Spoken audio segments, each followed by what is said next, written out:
la deuxième édition des journées scientifiques de l'École supérieure de journalisme et des communications et des sciences de la communication.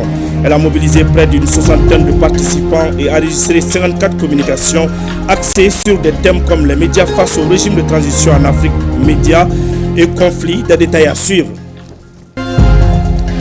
Depuis le 9 mai, la ville de Kati vibre au rythme de la 4e édition du festival Tchilou du Bélédougou, rassemblé pour consolider la paix et de la cohésion sociale. C'est l'un des objectifs de cette rencontre culturelle. Ravi de vous retrouver. Bonjour à tous et bienvenue dans cette session d'information. Le dialogue intermalien a permis de créer un brassage culturel ethnique entre les participants. Pendant 5 jours de débat, les violons des uns et des autres se sont accordés sur bien des questions, notamment la paix et la cohésion sociale. C'est du moins les réactions de quelques participants. Ils se sont exprimés au micro de Awadit Makamara. Au CICB, ce vendredi après-midi, le vent de la paix et de la réconciliation soufflait. Ils se sont parlé, écoutés et compris pour la cause du Mali, pays de dialogue.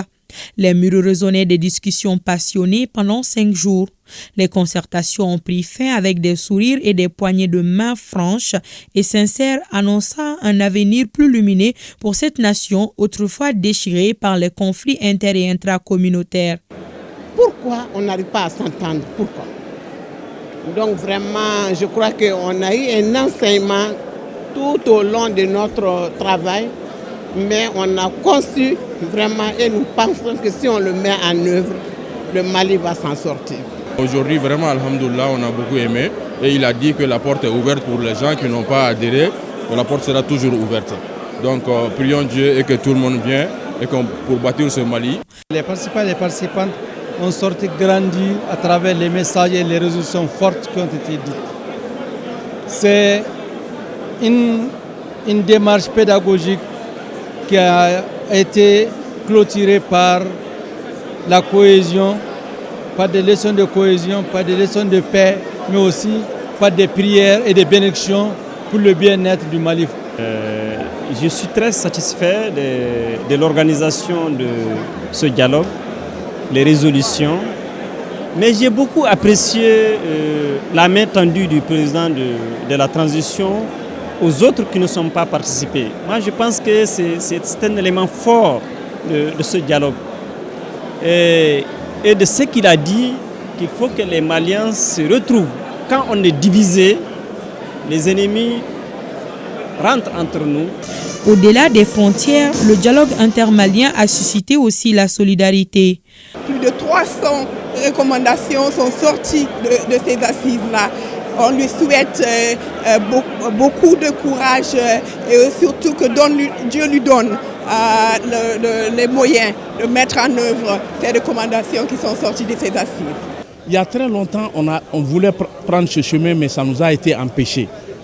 Maintenant, avec la grâce de Dieu, avec le leadership du président de la République, on a pu retrouver ce chemin. Et je demande à tous les Maliens, on fait face à une crise multidimensionnelle. L'essentiel, c'est quoi? C'est le pays.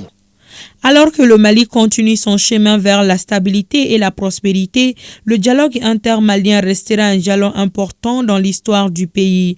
Rappelons que le dialogue et la collaboration sont les clés pour surmonter les divisions et construire un avenir meilleur pour tous. Je vous l'annonçais dans les titres, la deuxième édition des journées scientifiques de l'École supérieure de journalisme et des sciences de la communication vient de s'achever. L'édition de cette année a mobilisé près d'une soixantaine de participants et enregistré 54 communications axées sur 4 grands thèmes, à savoir les médias face au régime de transition en Afrique, médias et conflits, politique de communication et dynamique de paix et de développement, et enfin journalisme et communication à l'ère du numérique. Une cérémonie suivie par notre reporter Benoro Fofana.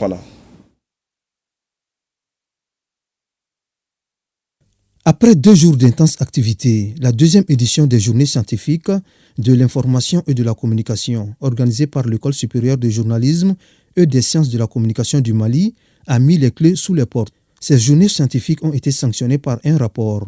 Et le directeur général de l'École supérieure de journalisme et des sciences de la communication ambitionne de nouvelles perspectives pour la 3e édition. Les innovations, vous les voyez déjà, on a plus de participation, les thèmes aussi ont changé. On parle des mutations désormais, les médias face aux mutations. L'année dernière, c'était médias et géopolitique. Dès demain, nous allons commencer à préparer la 3e édition des journées scientifiques de 2025, si tout va bien, et à choisir aussi les thèmes en fonction de ce que nous avons vu déjà à travers les différents panels. Et la perspective la plus immédiate, ça c'est la publication des actes de ces colloques-là.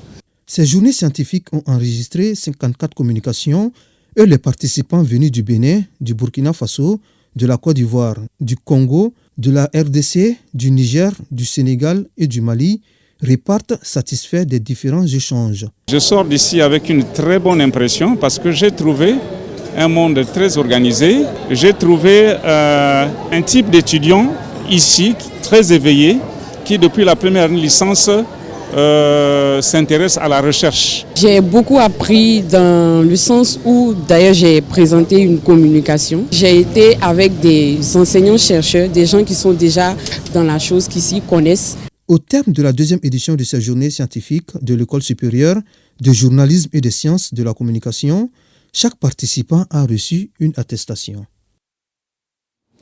Préoccupés par le succès des candidats au DF, les autorités scolaires et leurs partenaires UNICEF ont initié des cours de remédiation dans l'ensemble des seconds cycles de la région de Tombouctou. L'objectif est de contribuer à améliorer le niveau des élèves qui ont des lacunes dans les matières principales. On en sait plus avec Najim Babastissé. Ces cours de remédiation qui viennent d'être lancés dans la région de Tombouctou se dérouleront dans les matières dites principales. Les autorités scolaires, en partenariat avec l'UNICEF, sont à l'origine de cette initiative. Elle concerne l'ensemble des seconds cycles de la région sur une période de 4 semaines. Ce cours de remédiation a pour objectif de donner un niveau aux enfants, c'est de préparer les enfants aux examens. Vous savez que nous sommes à 1 mois du DEF, donc nous avons sollicité auprès de notre grand partenaire UNICEF ce cours de remédiation pour que les enfants puissent affronter en tout cas les examens. Donner la chance aux enfants qui ont des lacunes dans certaines matières, surtout les matières principales, en mathématiques, en physique, chimie, en français, pour que ces enfants puissent corriger ces lacunes. Le second cycle, Yahya Alkaya Ibrahim, a servi de cadre pour abriter cette cérémonie de lancement qui augure la réussite de par l'engouement des élèves. Le cours de remédiation a commencé dans toutes les écoles, dans tous ces seconds cycles-là, au moment où je vous parle. Et nous espérons que la fin nous apportera des résultats meilleurs. Les enseignants viennent tous les jours, donc l'année a été vraiment une année normale. Et ça, c'est grâce aux enseignants. Notre impression, elle est bonne, parce que les premiers responsables sont là, on voit leur engagement, mais aussi la direction de l'école est très engagée. Mais ce que je vais saluer, c'est la concentration des enfants. On voit que les enfants, ils sont sereins, ils sont concentrés et ils sont prêts pour ce cours.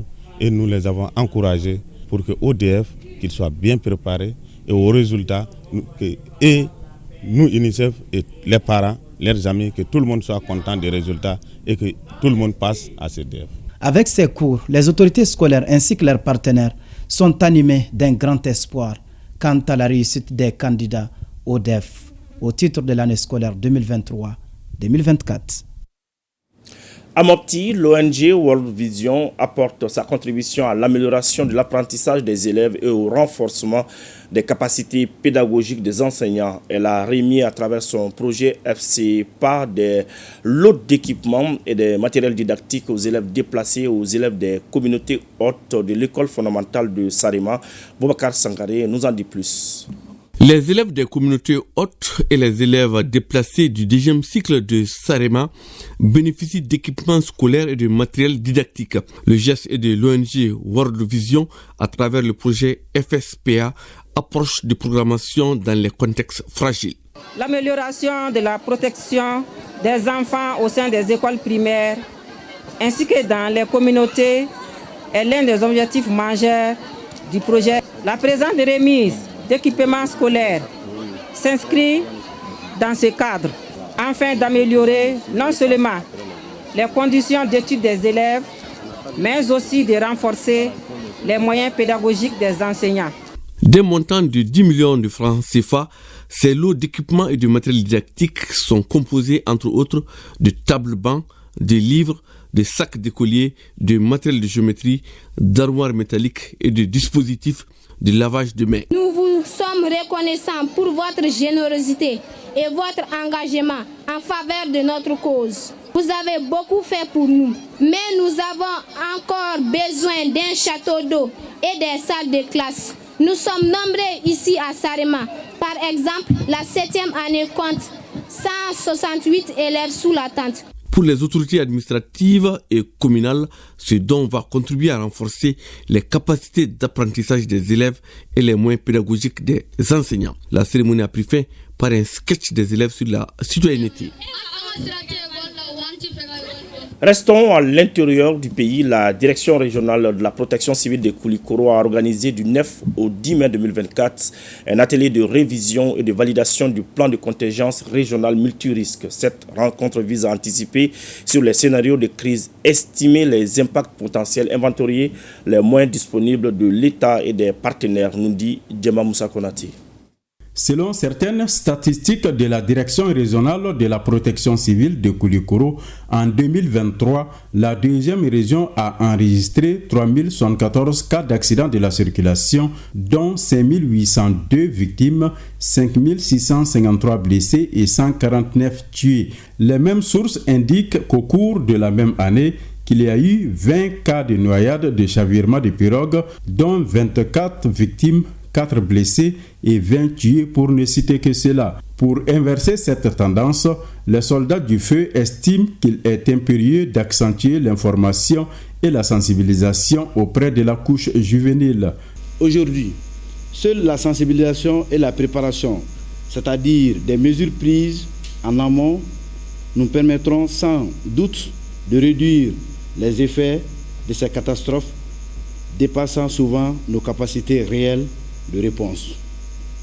En vue d'anticiper sur la campagne d'hivernage 2024, la Direction générale de la protection civile, appuyée par le projet Hygromètre Mali, ont jugé nécessaire pour cet atelier la révision et la validation du plan de contingence régional multirisque de Koulikoro.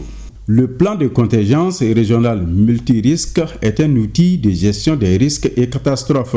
Il permet de hiérarchiser les risques majeurs et d'identifier les différentes parties prenantes, d'évaluer les besoins et d'assurer une bonne coordination. Maintenant, face à ces chocs, quelles mesures apporter? Comment doit se faire la coordination? Quels sont les acteurs qui doivent être impliqués? Quel rôle doivent jouer les uns et les autres face à la gestion de ces chocs? La révision du plan de contingence multirisque de la région de Koulikoro revêt d'une importance capitale, car il permettra aux services techniques et aux partenaires de la mise en place de stratégies et de mécanismes efficaces de préparation, de réponse, de relèvement dans la région face au risque de catastrophes pour diminuer considérablement leurs impacts et sauver des vies humaines. À l'issue de ces 2 jours de travaux, les participants ont retenu l'inondation, l'épidémie et la sécheresse comme les risques majeurs de la région de Koulikoro.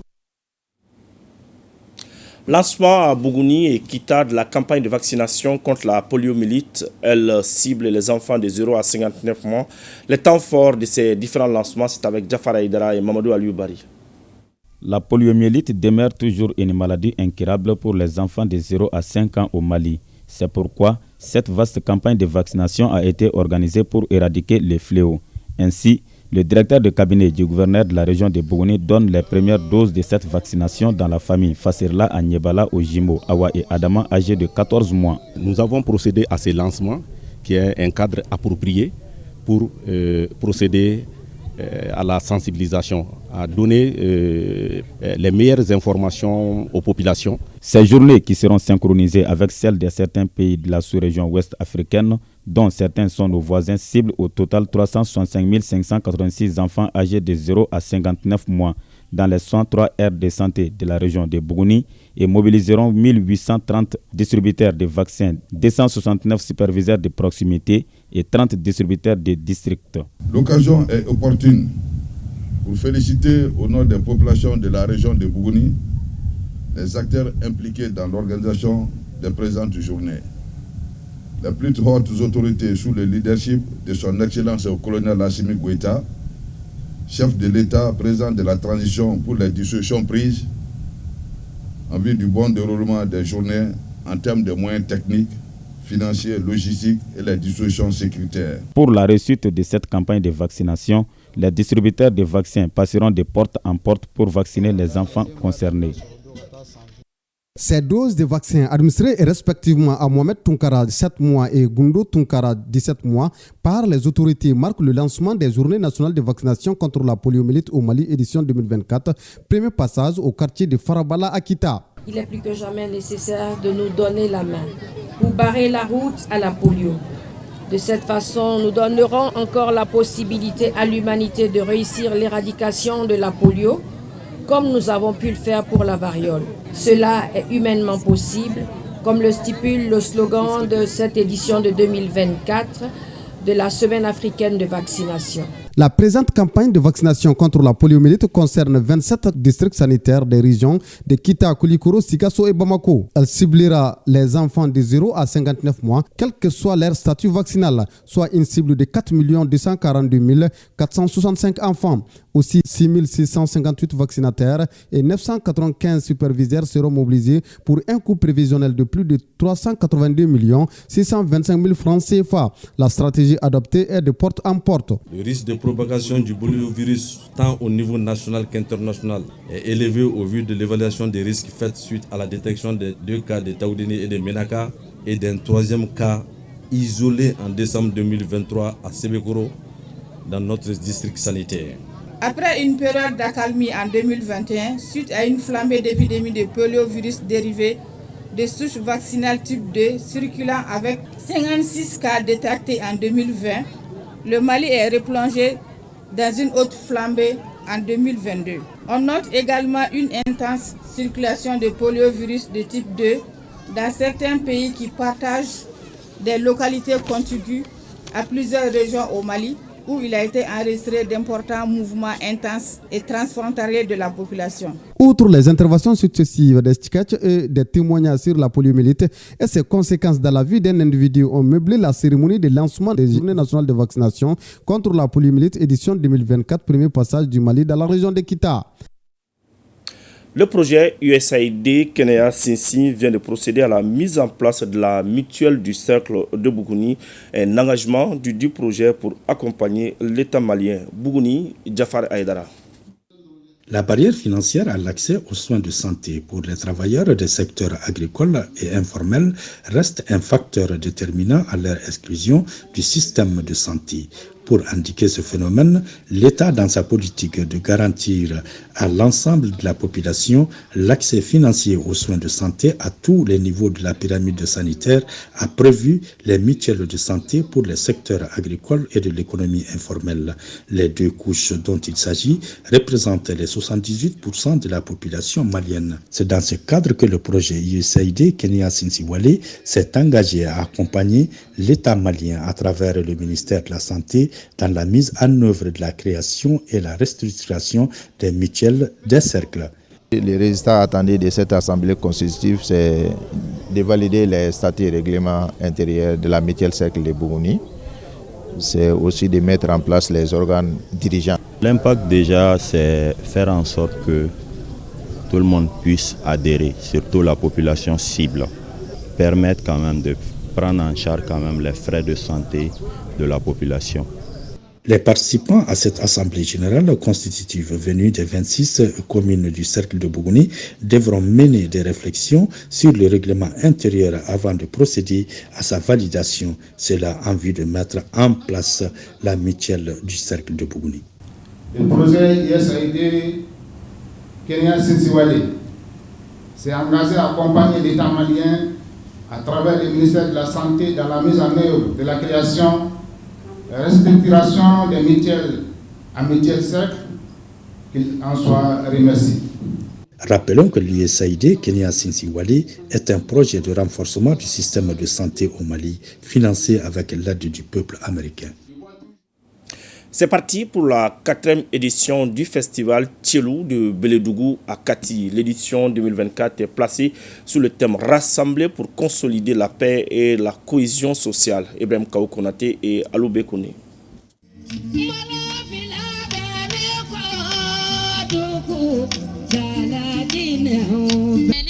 Promouvoir et sauvegarder les valeurs et la diversité culturelle des communautés de Bélédougou, tels sont les objectifs fixés par le festival Tchelou, qui signifie trousseau de mariage. Ce festival est une initiative de l'association des ressortissants de Bélédougou.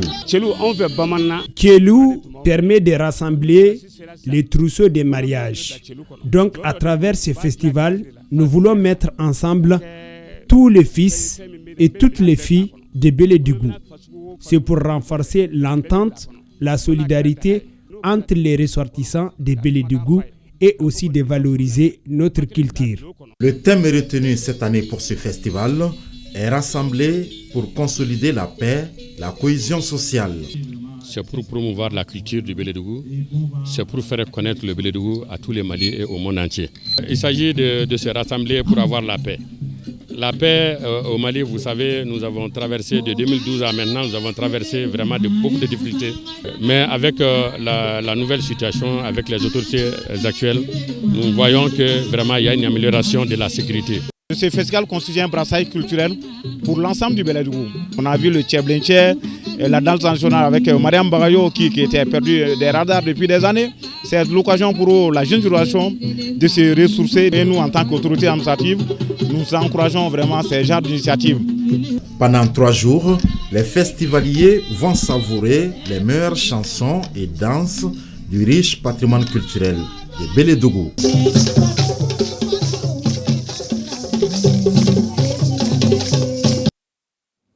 Inauguration de la mosquée Al-Ikhlas à Tabakoro. Cette mosquée permettra aux fidèles musulmans de se réunir pour prier et faire des bénédictions pour le Mali. Le commentaire est signé Kassim Diallo. L'inauguration de la mosquée Al-Ikhlas offre un cadre propice aux fidèles musulmans de Tabakoro de se réunir pour l'adoration de Dieu. L'islam prône la tolérance, la paix, le pardon et la cohésion sociale. C'est pourquoi il s'est focalisé sur les préceptes de l'islam. C'est une bonne nouvelle pour l'islam. La mosquée est le symbole de l'islam car les fidèles prient dans la mosquée, font des mariages et les baptêmes dans les mosquées. L'inauguration de cette mosquée permet de réunir les musulmans de Tabakoro pour les prières et faire des bénédictions pour le Mali. La mosquée Al-Ikhlas de Tabakoro étant un lieu de culte va contribuer à vulgariser l'islam dans notre pays. Ainsi, l'imam Doucouré dans son sermon a appelé les fidèles musulmans à prier pour la stabilité et la quiétude au Mali. Fin de ce journal, merci de l'avoir suivi. Bonne suite de programme sur ORTM 1.